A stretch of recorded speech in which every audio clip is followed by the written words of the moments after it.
All right.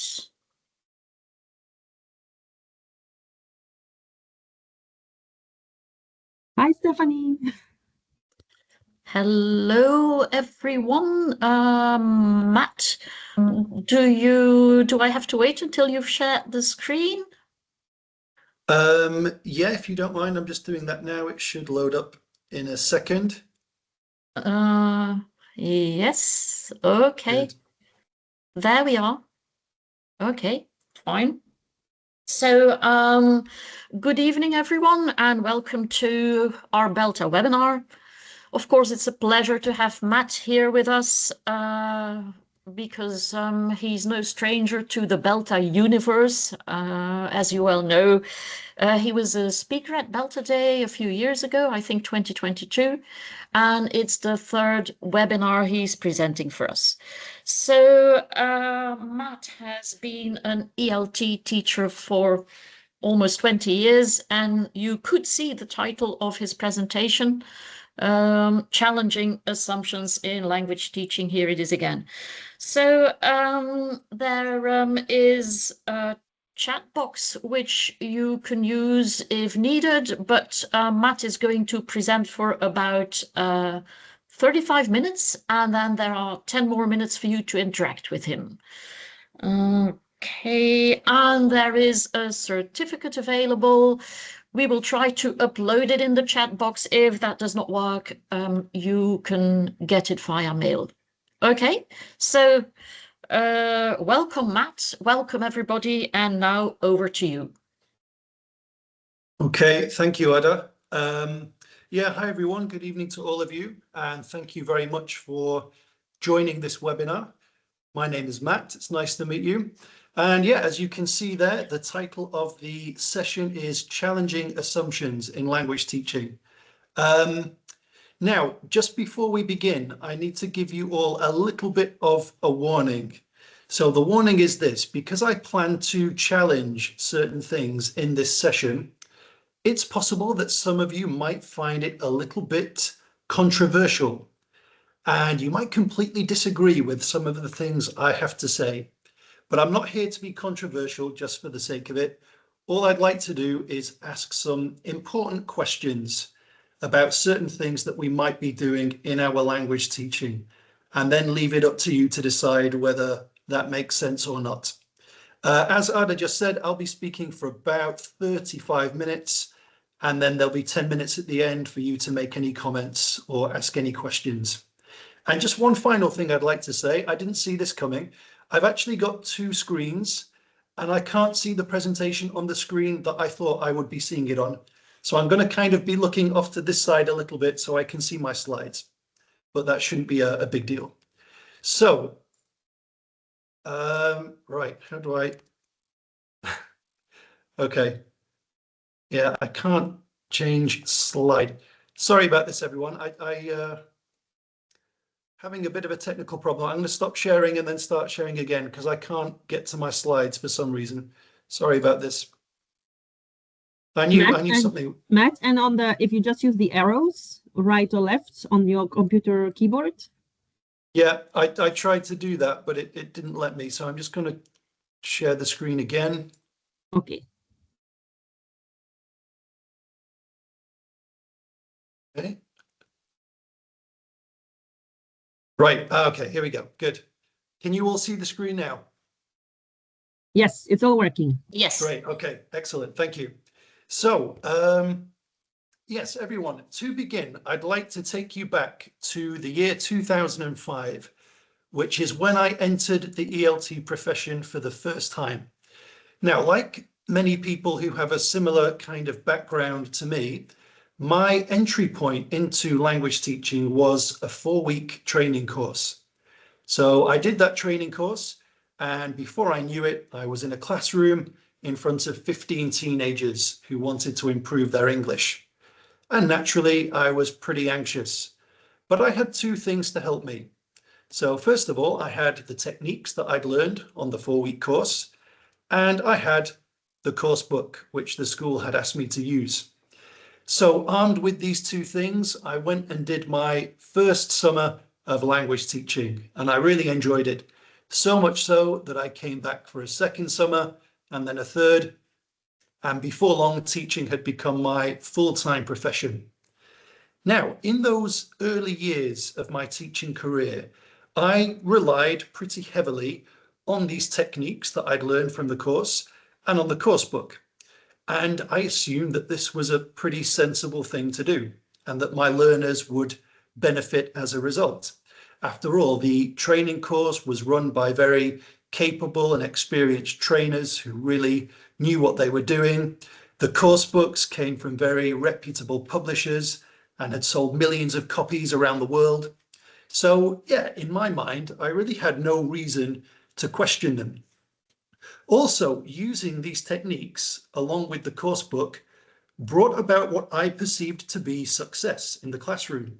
So I could actually see the students using language that I taught them. Grammar tests were being passed with flying colours, and everybody seemed to be having a pretty good time in the process. Nobody ever ran out of the classroom screaming, except maybe on one or two occasions. So my commitment to using these techniques in conjunction with the course book was strengthened. But I'd just like to go back and repeat something I said a moment ago, which is this. I assumed that using these techniques along with the course book was a good idea and that it would benefit my learners. And I'd just like to unpack that statement a little bit. So what exactly were some of these techniques and what exactly was in these course books which I assumed was so beneficial?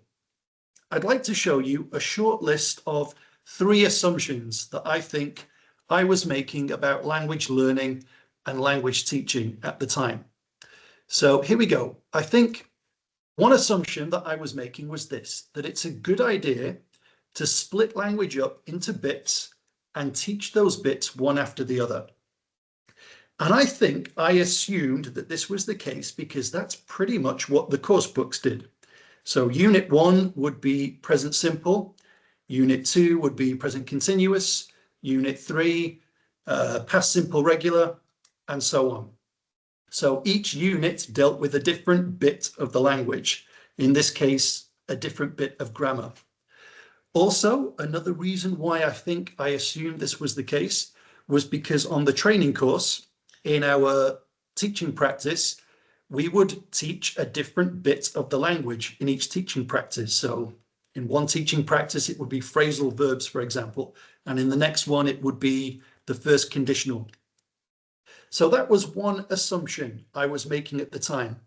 Another assumption that I think I was making at the time was that I should set out to give or elicit explicit information and rules about how the language works.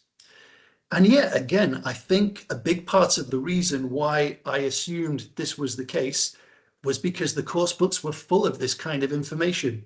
So each unit had things like timelines, substitution tables, grammar banks, full of explicit information and rules about how the language worked. And again, on the training course, quite a lot of time was devoted towards helping us learn how to give this information to students or how to elicit it from them. In fact, all this focus on grammar gave me a really bad case of grammar anxiety. So when I wasn't teaching grammar, I felt guilty that I wasn't teaching grammar. And when I was teaching grammar, I was invariably confusing both my students and myself. I remember one lesson where a student pointed at something on his textbook and said, "Teacher, is this the subjunctive?"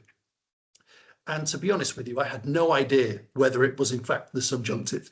But I didn't want to appear ignorant or unprofessional. So I just said, "Yeah, that's right. It's the subjunctive. Well done." But then another student said, "Oh, hang on. I thought that was the second conditional." And I just said, "Yeah, it's the same thing." A senior colleague of mine gave me some very good advice. She said, "From now on, if you get asked a tricky question and you're not sure how to answer, you can just answer with a question." So for example, if they ask you, "What does artificial mean?" you can just say, "Ah, good question. What do you think it means?" And I have to admit, I loved that technique. I started using it all the time.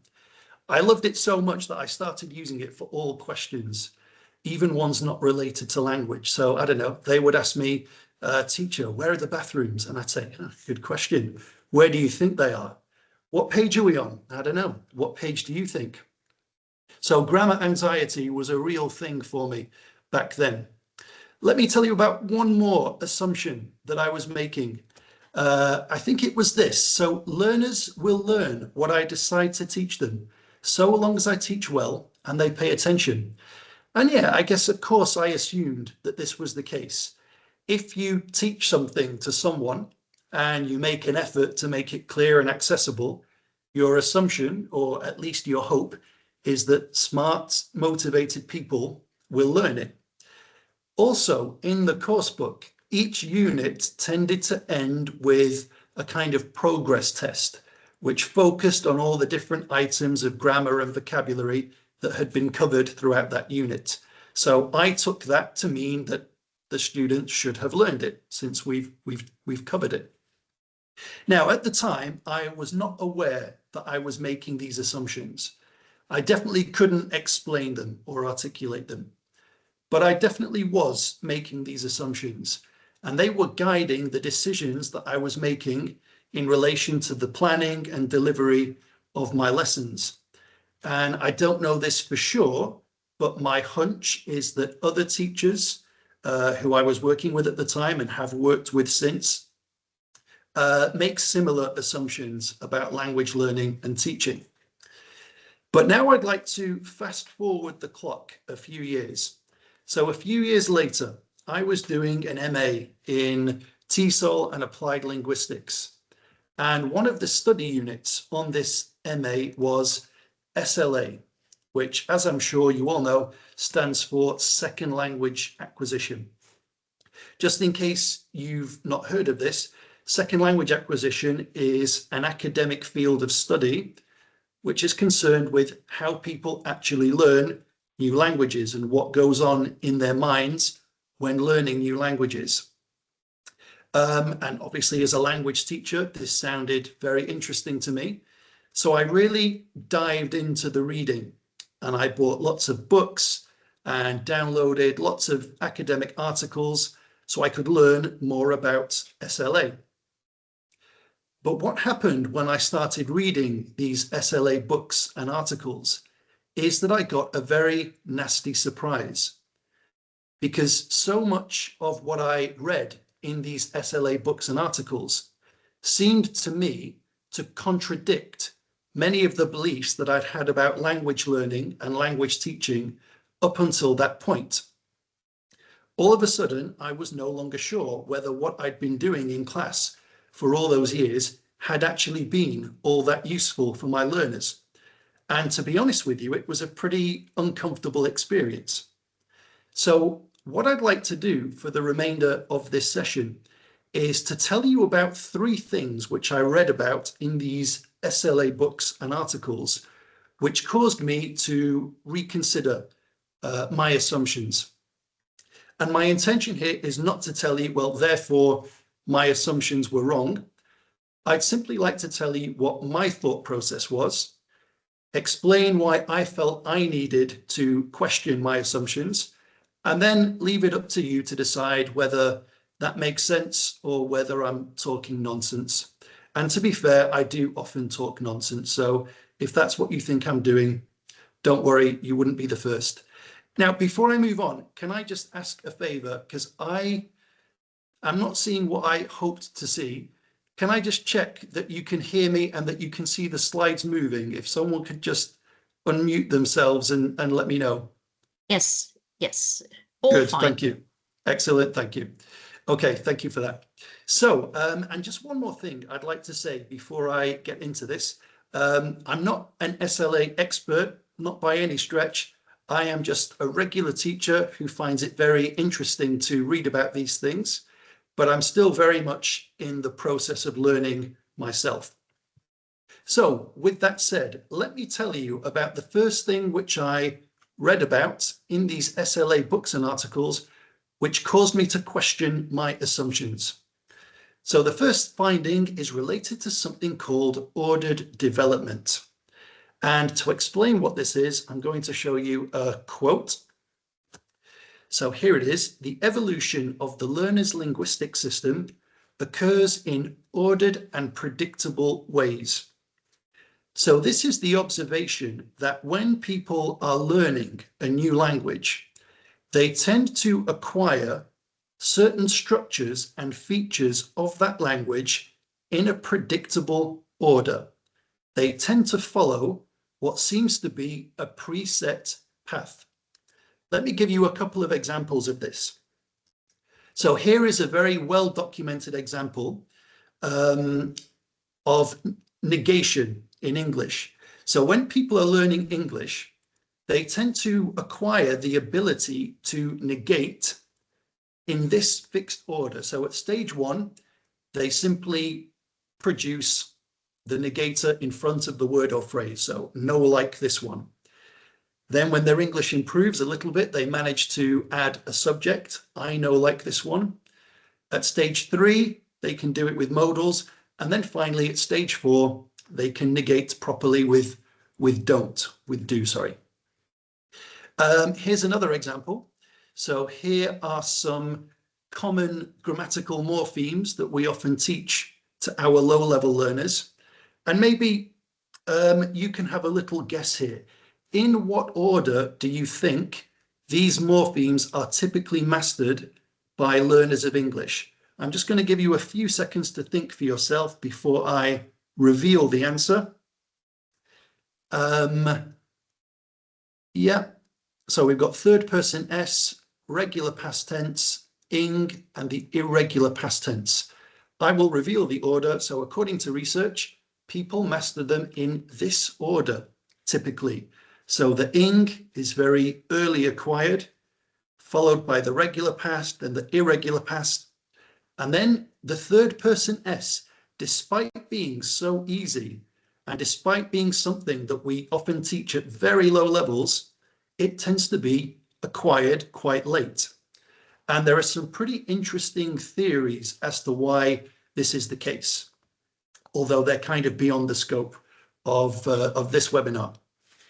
Now, I should point out that a learner's first language can influence this to a slight extent, and some minor variation has been observed. But what I find very interesting is the second half of the quote, which I showed you before. So here again is the first half of the quote. So the evolution of the learner's linguistic system occurs in ordered and predictable ways and is largely impervious to outside influence, such as instruction and explicit practice. So what this suggests to me is that no matter what we do in class and no matter what we teach our students, our learners are still hardwired to follow this developmental path, this natural order. Now, teaching can still be very effective.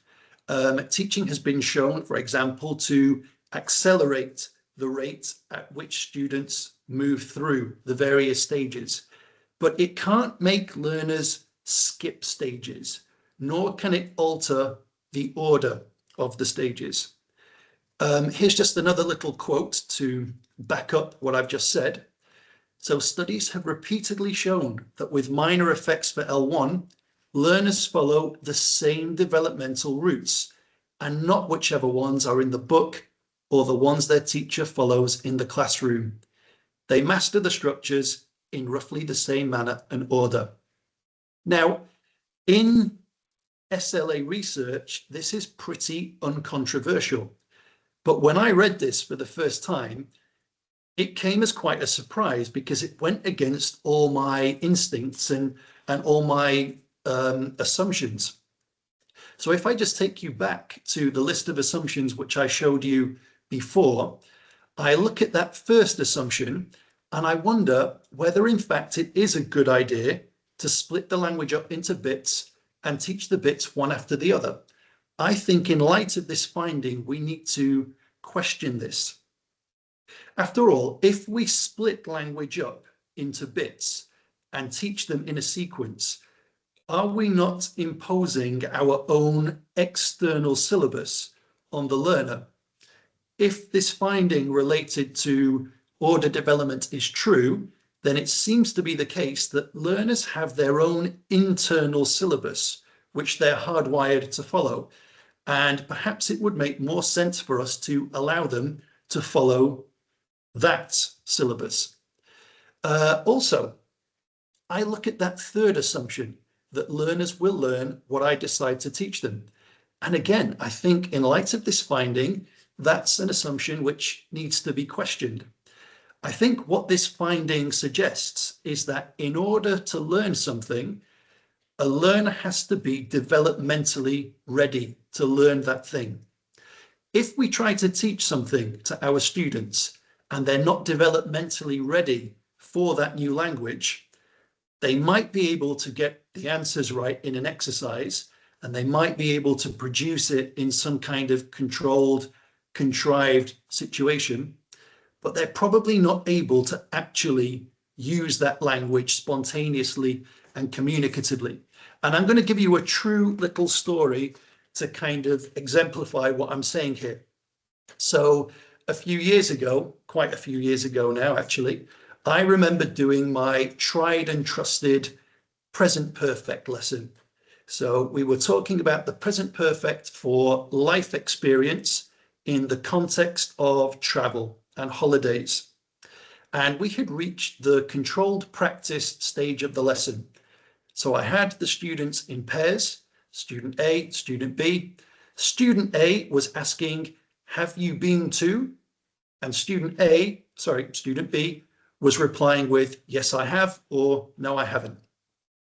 So I was monitoring, as all good teachers do, and I noticed that one of the pairs had finished a bit early and they had started talking about something else. And I overheard the conversation. And one of the students told the other one that he was going to Barcelona that weekend. So I heard that and I said, oh, Barcelona, great city. And the student looked at me surprised and said, oh, teacher, did you went to Barcelona? Now you can imagine my reaction to that. I said, dude, are you serious? I've literally just spent the last 42 minutes drilling the present perfect into your brain. And not 10 seconds ago, you finished a drill in which you were saying, have you been to? And you give me, did you ever went? So whereas at the time, my reaction was to question my life choices, looking back, I guess that student was simply not developmentally ready to take on and acquire that new language. He could get the answer right in the exercise. He could produce it in a very contrived setting, but he wasn't yet developmentally ready to actually use that language. And I think this little anecdote is something that probably many of you can relate to. I'm sure you've had similar experiences of seeing your students have a golden opportunity to use a piece of language that you've just taught them and they squander it. So yeah, let me move on now to the second finding from SLA research, which caused me to question my assumptions. The second finding is related to something called U-shaped behavior, which I'm sure sounds quite bizarre to some of you. So let me explain what U-shaped behavior is. U-shaped behavior is the tendency for language learners to get something right, then at a slightly later stage to get the same thing wrong before eventually getting it right again. Let me show you an example. So here is another well-documented example of U-shaped behavior in relation to past verbs. So let's imagine a low-level learner early in their language learning journey producing this sentence, I went to the shop, which is of course correct. A few weeks or a few months later, that same learner might then say, I goed to the shop, which is of course not correct. But then again, a few weeks or a few months later, that same learner will again correctly say, I went to the shop. Why is this called U-shaped behavior? Well, if you plot the accuracy of these utterances on a graph over time, it kind of looks a bit like a U shape, although here it looks more like a V shape, doesn't it? Maybe it should be called V-shaped behavior. Now, some of you might be thinking, well, that's just the student being lazy or not paying attention. But SLA researchers would actually disagree with that idea. Rather than being lazy, this seems to be an unusual sign of progress. The learner has clearly realized that there's something about the ED ending in English which denotes the past. And on this occasion, okay, they are incorrectly overgeneralizing the rule. But rather than being lazy, this is a sign that the learner is actively restructuring their mental representation of the language, which is in fact a sign of progress. So again, if I go back to my assumptions from the beginning of the session, again, I look at that first one and I wonder if indeed it is a good idea to split the language up into bits and teach them one after the other. I think the assumption underlying this assumption is that we can teach, let me start that sentence again, sorry. I think the assumption underlying this assumption is that learning is linear and that we can add a new structure to our learners' repertoire with each lesson in a neat and tidy fashion. But if this finding related to U-shaped behavior is true, then it doesn't seem to be the case that learning is linear and that we can just add one shiny new structure to the repertoire after the other. Instead, it seems to be the case that learning is more of a messy back and forth process, and that it kind of resembles a winding path more than a staircase. Also, again, I think we have to question this final assumption that learners will learn what I decide to teach them. Just because we've covered an item of language in class, it does not necessarily mean that the students will be able to accurately produce that language. Maybe making mistakes is a natural and desirable part of the learning process. And maybe us teaching them a piece of language is just the starting point of that process. So I'm now going to move on to describe the final finding from SLA research, which caused me to question my assumptions. And let me tell you that this final one was the hardest hitting for me personally. And it's the one which has had the biggest impact on the way I see language learning and language teaching. So this third one relates to explicit and implicit learning. Let me start by talking about explicit learning. So explicit learning, as you can probably guess by the word, is conscious learning. It's the kind of learning we engage in when we deliberately focus on something in an attempt to try and learn it. So if you sit down with a copy of Murphy's Grammar in Use and you open it on the second conditional unit in an attempt to read the rules and do the exercises, you are engaging in explicit learning. Now, explicit learning leads to explicit knowledge. This is the kind of knowledge that you have and you know that you have. You're aware of it. You can articulate it and explain it. So I'm in a Teams meeting here full of language teachers. I'm pretty sure that all of you have explicit knowledge of the fact that the present perfect tense in English is made up of the auxiliary have and the past participle. You know that, and you know that you know it. It's explicit. And I think this kind of learning is pretty common in our course books.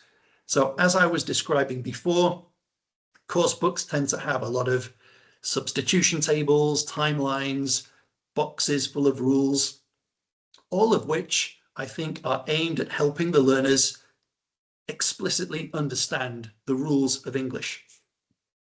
But now let me talk about a fundamentally different kind of learning. Implicit learning. Implicit learning, in contrast to explicit learning, is subconscious.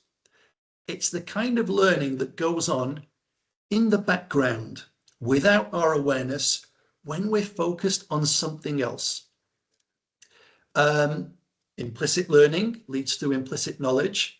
And this is the kind of knowledge that you have, but you probably don't know that you have it.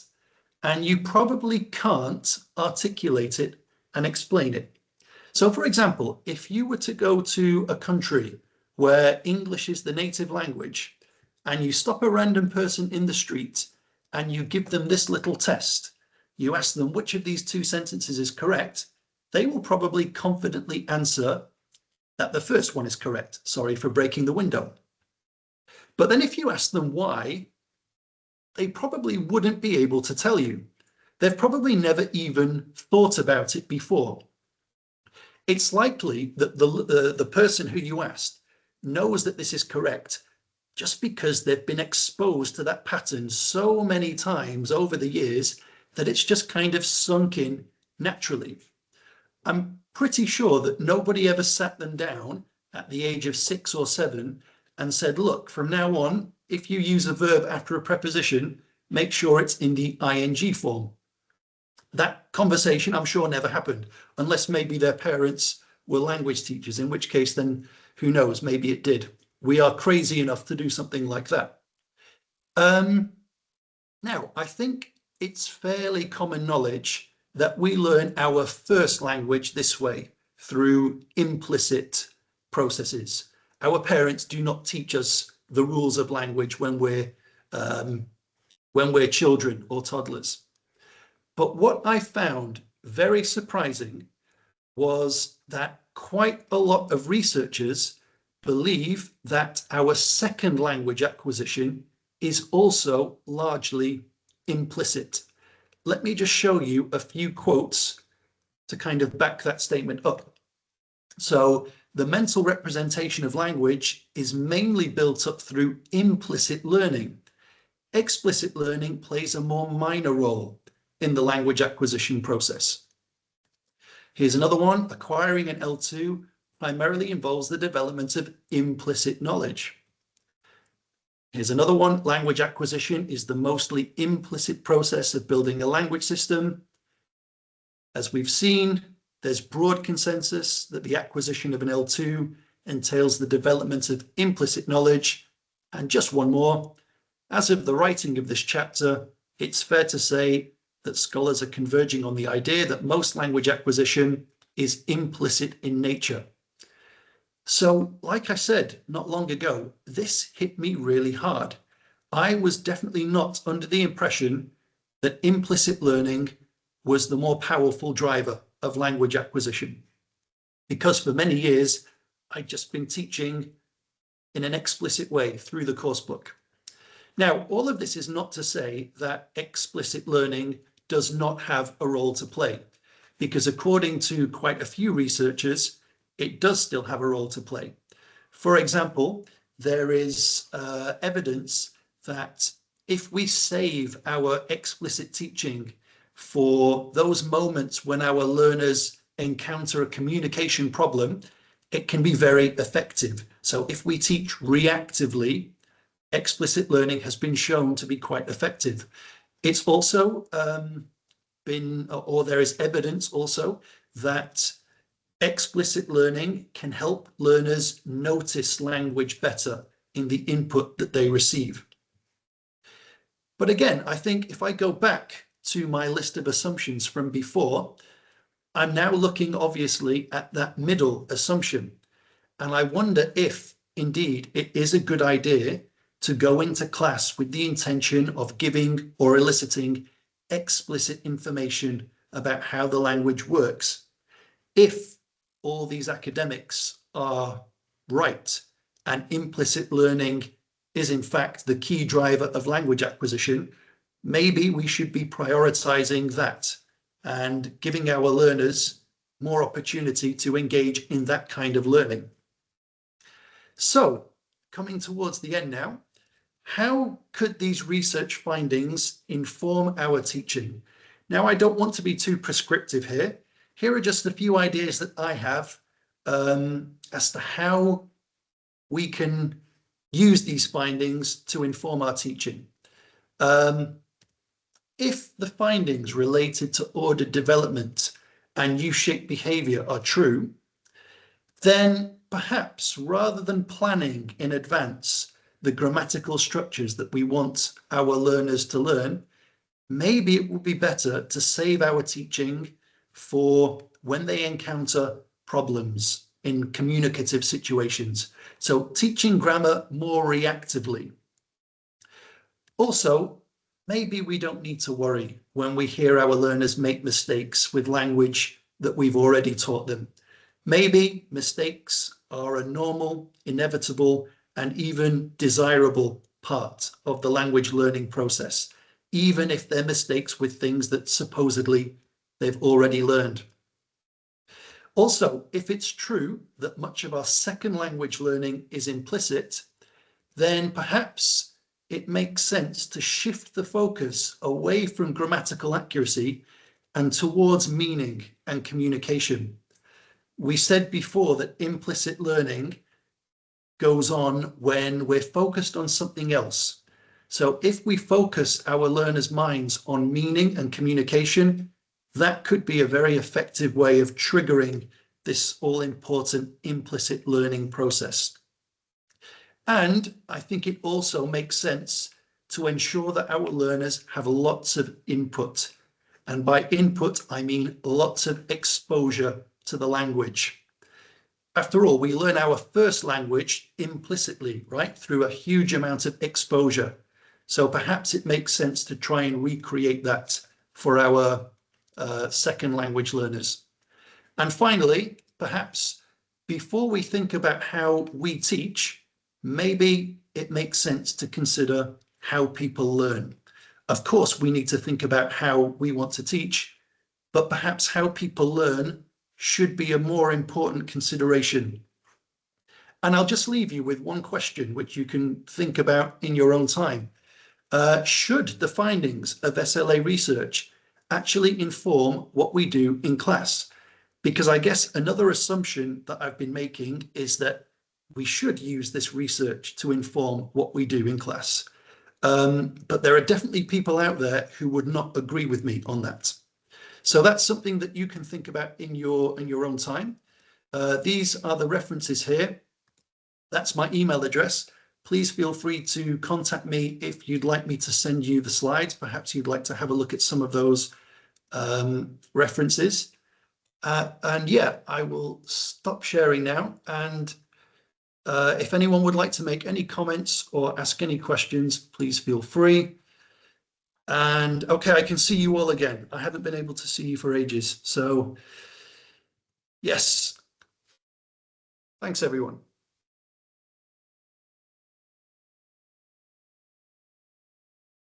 Thank you, Matt, very much. I still see that there are some questions in the chat. I don't know if you can see the chat, but there are sometimes comments, sometimes questions. I see here from Anna, isn't that why we recycle the language throughout the course, though? One of the comments. And Jürgen then wrote to me, it's an probably it was about the moment you were describing something specifically, because to me it's an example of so-called overcorrection, which happens when grammar is explicitly taught. Yeah, thank you. I can see the chat box, but I can't see my mouse, so I can't click on it or move it up. So can you just repeat what that first comment was, please? Yes, of course. It was, one second. Something about recycling. Isn't that why we recycle the language throughout the course, though? Well, I would say, yeah, recycling is definitely an important thing to do with any kind of language that we teach.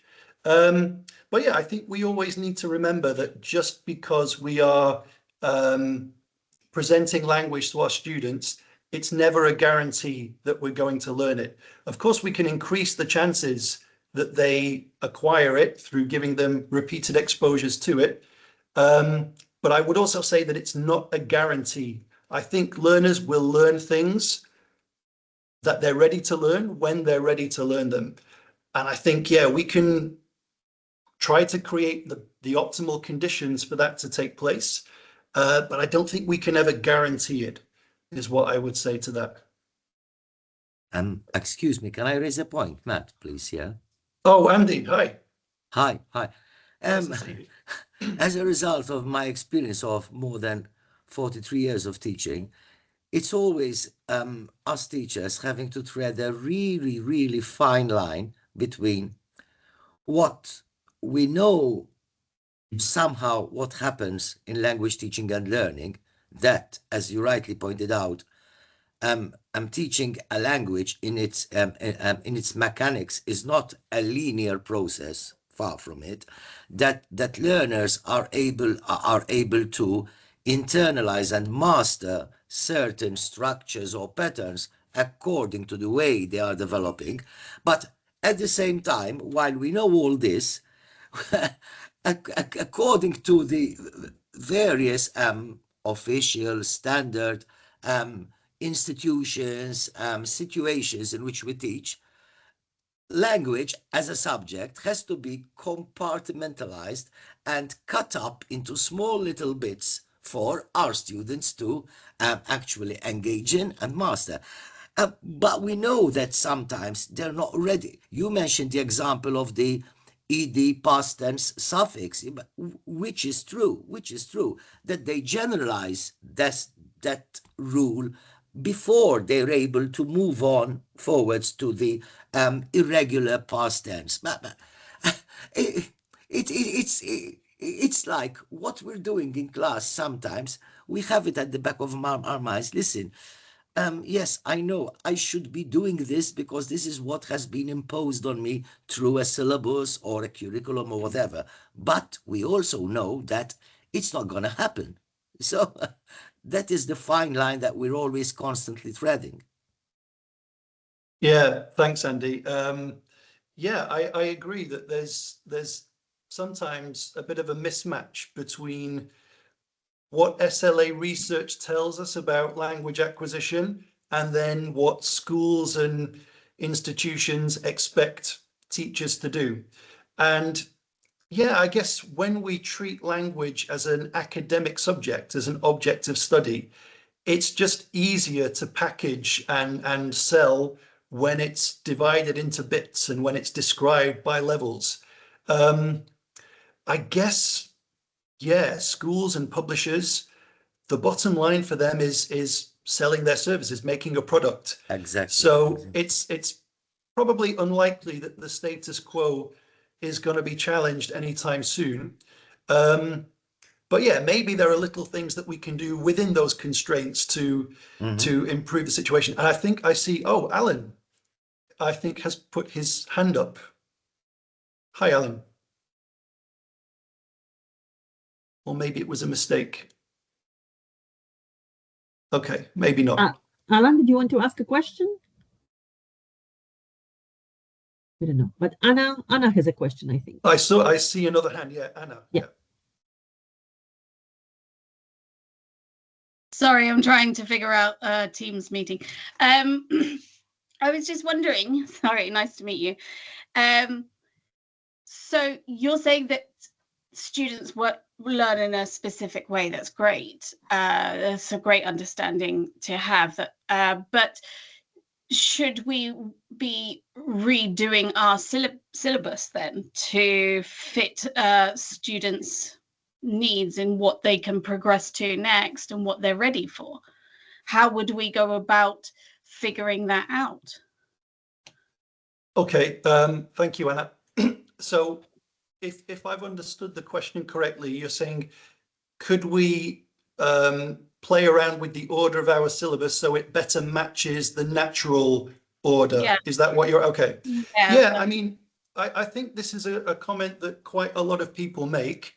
And I would say, this is just my opinion. I would say that's probably better, but I still think there are some issues with that. So one issue could be, okay, let's say we decide to teach ing on Monday because it's very early acquired. Now, that might be well and good for half the class who might be developmentally ready for that, but there might be other students in the class who are not quite there yet. They're not developmentally ready. So it's very hard to know when someone is ready for a piece of language, and it becomes even more complicated when you've got a whole group of students. Also, another thing I would say is that if we're teaching morphemes, for example, in the traditional way, again, we're kind of doing this explicitly, aren't we? We're giving them explicit information about how the language works. And yeah, as we saw, perhaps explicit teaching, though it still has a role, maybe has less of a central role that we thought. So my preferred way is to engage the students in communicative activities or tasks. I think I saw a comment from Alan before, but I missed it, and I can't get back to the chat about they were talking task-based about learning. task-based learning and dogme. Right, exactly. So these approaches, I think, respect learners' developmental readiness. They engage the students in tasks, communicative tasks. No language is pre-selected, and it just allows the students the opportunity to learn what they're ready to learn and when they're ready to learn it. And in any given lesson, student A might learn something completely different to student B, because everyone is at a slightly different point in their interlanguage development. So I hope I answered the question, and this is just my opinion. I don't have anything to back that up, I'm afraid. Thank you. That's very good. Thanks. Thank you. I see that Alan is trying again to ask a question. Alan, are you there?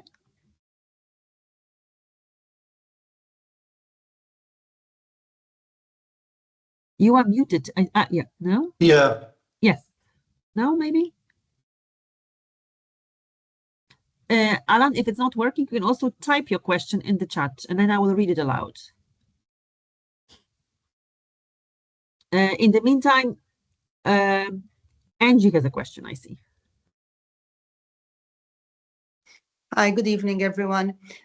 In relation to Anne's comment about changing the syllabus, I mean, I think it's a bit difficult if in the classroom you have long-term students and one-weekers. So I think it's just a matter of adapting to the ability of the students as we sort of sense it.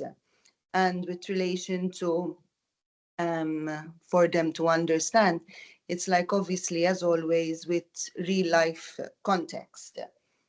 So, I mean, I think to assume would be in a good way, maybe a good thing. In one way, it may be a good thing to assume, but then again, not rely on our assumptions. I don't know if you're understanding me or if I'm making sense to this. Yeah. Yeah, thanks, Angie. No, I do agree.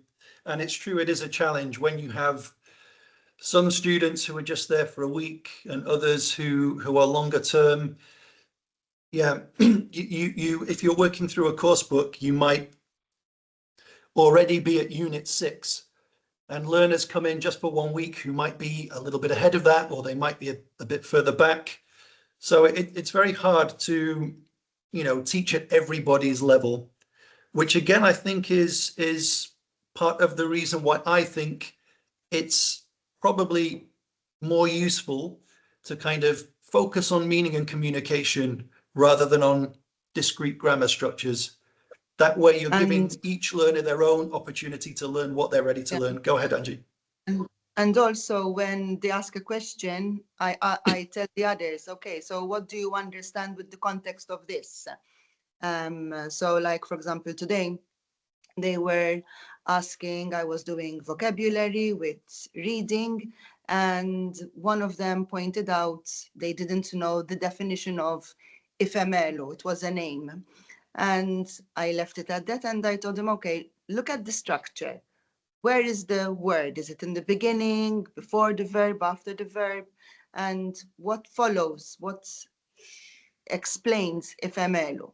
And then sort of they were, okay, so ifemelo, the girl. So obviously, if it's a name, you can't translate a name.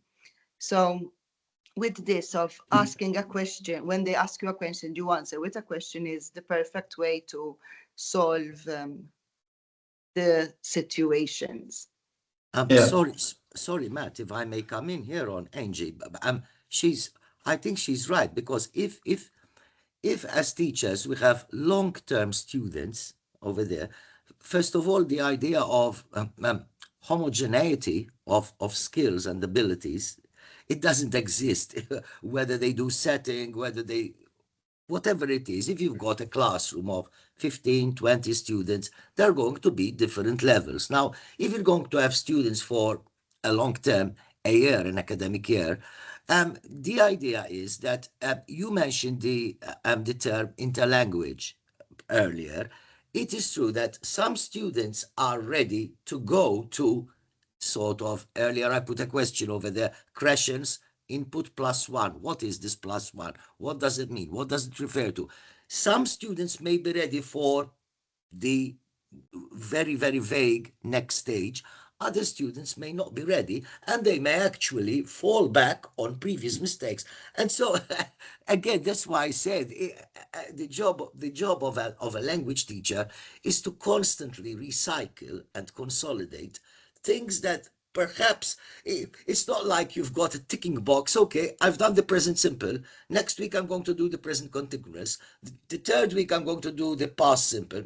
It doesn't work like that. You need to find situations. I think it was Ellen who mentioned task-based learning, and focusing on certain situations and the functionality of language. It would be a good idea to hear from Alan at this stage, because he had some interesting things to say. Anyway. I'm going to jump in here because in the meantime, Alan wrote his question comment in the chat box. Apparently he got some problems with microphone. So the issue is that syllabi are language feature defined. They need to be redesigned in terms of communicative abilities and topics people can talk about.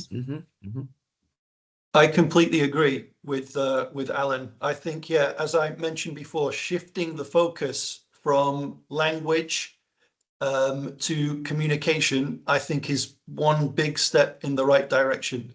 So I completely agree. And I think I see a comment from Sezgi, my friend from English Path in Malta, who says that's why I like CLIL. And I think CLIL is another approach, which is I mean, I don't pretend to know a lot about it, but I think the principles that it's based on, some of them are pretty solid. So it's lots of input, lots of implicit learning of language.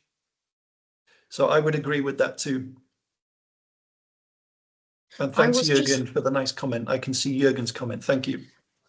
I was just wondering, Matt, if it has changed your views on evaluation, because of course when a student makes a mistake, but it's like you say, it's just a normal step in the process of learning, like the U shape. Has it changed your approach to evaluation? Do you evaluate differently now, or is it still a difficult issue to combine all these ideas into solid evaluation? Oh, that's an interesting question. When you say evaluation, do you mean like formal assessment and giving grades and all that?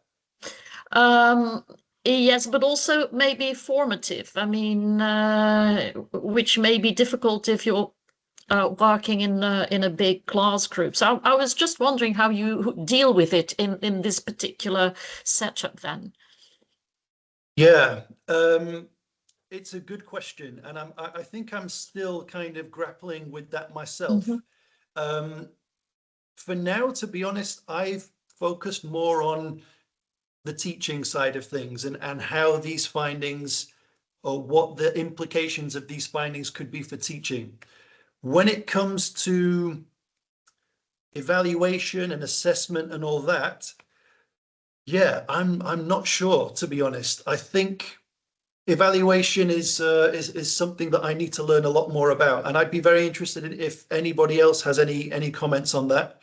I don't know if feedback counts as an aspect of evaluation. Yes. And error correction and that kind of thing. That's something that I've been reading about.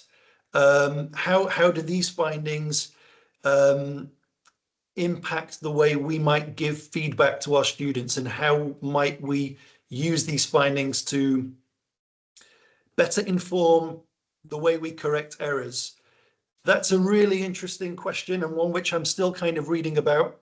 So yeah, I don't pretend to have a good answer to that. I'm sorry. No, It's no a good problem. question. I was just wondering, but maybe that's one for your next webinar. Exactly. That would be the next topic. Yeah. Thanks, Annie. Yes. Okay. Let's see if there are any more questions, because maybe it's more or less time to finish today's webinar. Paulina, I leave that to you. And just the last thing, Yes. the last thing Andrew. about what Ada was saying about error correction and error analysis. There is a difference between what we might call, for example, the end of course examinations, where over there there's going to be the sort of the definitive, what you might call summative assessment of the student's level at a particular given time when they should be examined. And as we're going along in the process of teaching, then there is the formative assessment, where over there correction is going to take on a different kind of perspective from what we normally are sort of, in inverted commas, forced to do if we are examiners of students at a particular stage after, let's say, a 6-week course or a 1-year course or a 5-year course, so Completely agree. Different issues over there, different issues. Absolutely. Yeah. Fully agree, Andy. Anyway, thank you for such an interesting webinar. Thank you all over here. Thank you all. Thank you, BELTA, for organizing, and thank you everyone for showing up and for the interesting comments and questions. Really appreciate Thank you, everybody. Thank you, Matt, because we always can count on Matt when it comes to very interesting and insightful webinars. Keep checking the BELTA website and our social media, so the LinkedIn and Facebook, because there are more webinars to come, definitely. And also very soon, because at the beginning of December, we will announce finally call for proposals for BELTA Day 2026. Which will happen in April, the 26th of April. Yes, I'm saying correctly. Saturday, straight after IATEFL. So if you already are 25th. there, 25th of April. Yeah. Yes, straight after IATEFL, Saturday. So you can jump from one conference to the other. And this time it's also organized with SIG of Teacher Development, also with IATEFL. So we are joining forces for this very special BELTA Day. 25th of April it is. Yes. Thank you very much, everybody. Matt, one more time, big thank you to you. Hope to see you again. Thank you, everyone. Thank you, BELTA. Okay, thank you, everybody. Have a good evening. Yes, good evening to everybody. Same to you. Same to you. Thank you. Bye. Bye-bye.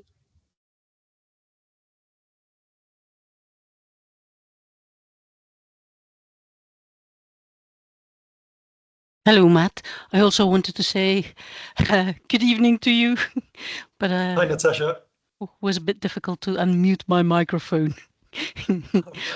Was very interesting. So the SLA is really something I should have a look into. Yeah. Yeah, I think SLA is useful for any language teacher to read about. Glad you found it interesting. Thank you. Yes, I do. So something else to have a look at. But excellent. Indeed, in combination with evaluation, it's indeed very difficult. So we do have the formative, but then it also has to be correct. But